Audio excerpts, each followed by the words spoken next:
15,000 auto workers walking off the job today and taking to the picket lines after the UAW failed to reach a new contract deal with the big three automakers. UAW members walking out of a plant from each automaker today: Ford's Wayne, Michigan factory, a Toledo, Ohio factory for Stellantis, and GM's plant in Wentzville, Missouri. It's part of a stand-up strike. That's what they're calling it, the strategy, that is. And it's meant to keep companies guessing where the next walkout will be. Making Money host Charles Payne is here with us now. Charles, it's always great to see you. And the big concern here is that this is going to cost the economy billions of dollars. Nobody really wins here in some ways. Well, particularly if it drags on. And maybe that's why they started with this sort of a salvo. Another interesting point to this is that they didn't target chug points, so there won't be long-term damage if they can come with an agreement. These are final assembly points. Now, here's the damage so far. This according to Deutsche Bank. For your units lost, 5,000 a week would be a Stellantis. That's 64 million, about 58 million in GM, and Ford would lose 41 million. So, these are big numbers, but small in the grander scheme of things.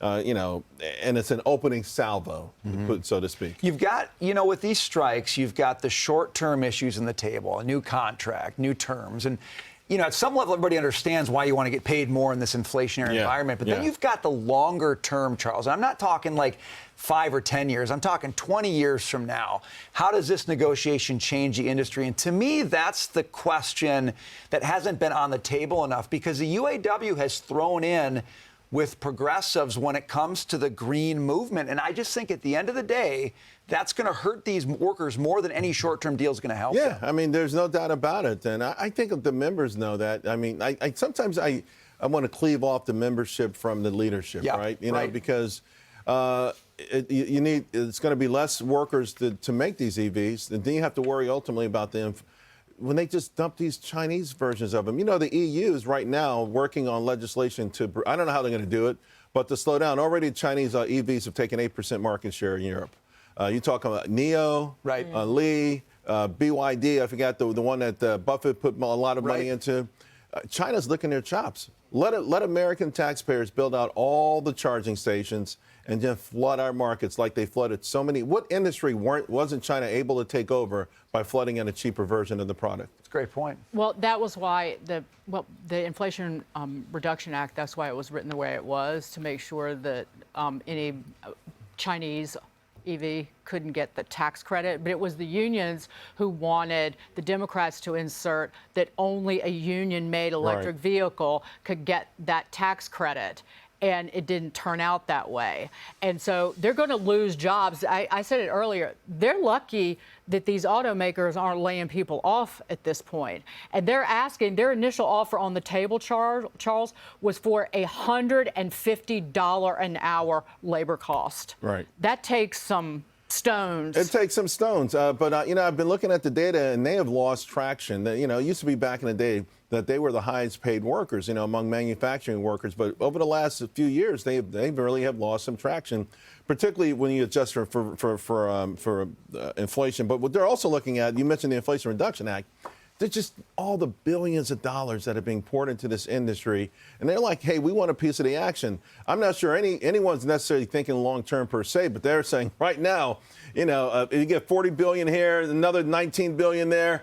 We feel like we might be setting up authoring our own destruction somewhere down the road with our own jobs. But for now, we want to get paid. They want guarantees that the battery plants that are being built all across the South will be union jobs. Right. And there's going to be a long-term plan. A lot of money's going to Georgia, North Carolina, Tennessee, Kansas, right? So, and then, Michigan's got some, and that's a toss-up state. No real true blue states have gotten a lot of this money. But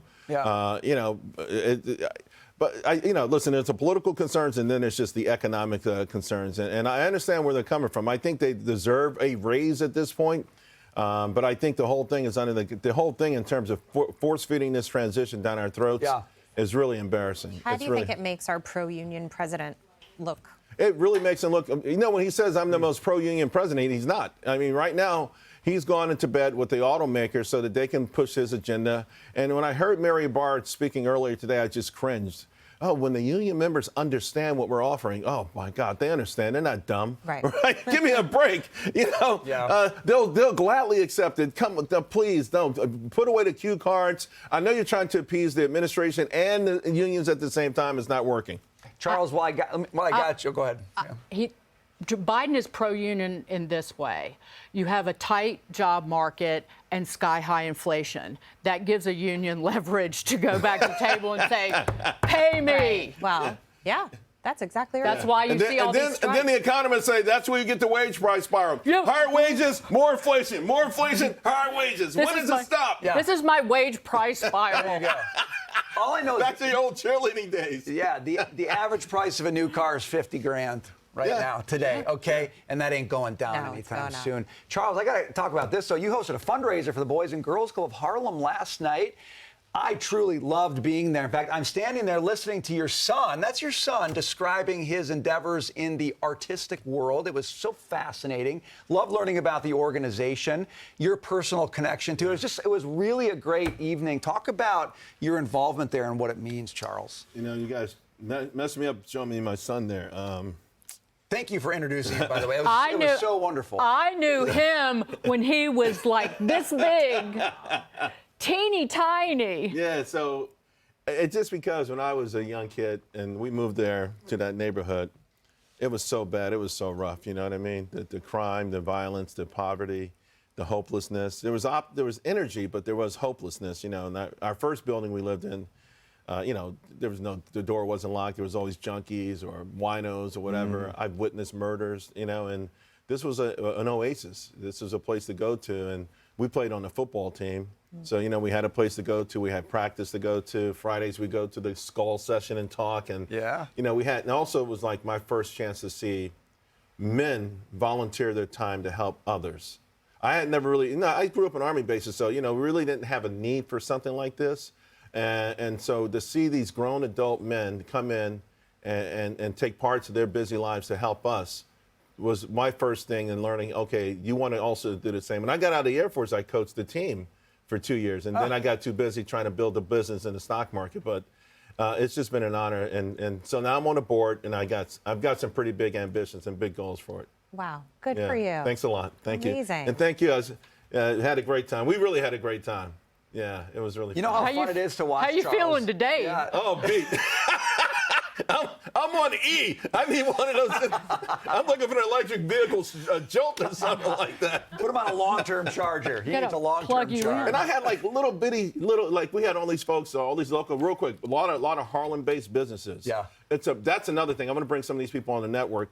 All kinds of businesses. They had cigars, alcohol. So I'm a little beat digging. Nice. Well, it's Friday, and that's the good news for you. Exactly. Charles Payne, thank you so much. See you later. And make sure to tune in to Making Money with Charles Payne, 2 p.m. Eastern Time, right here on Fox Business.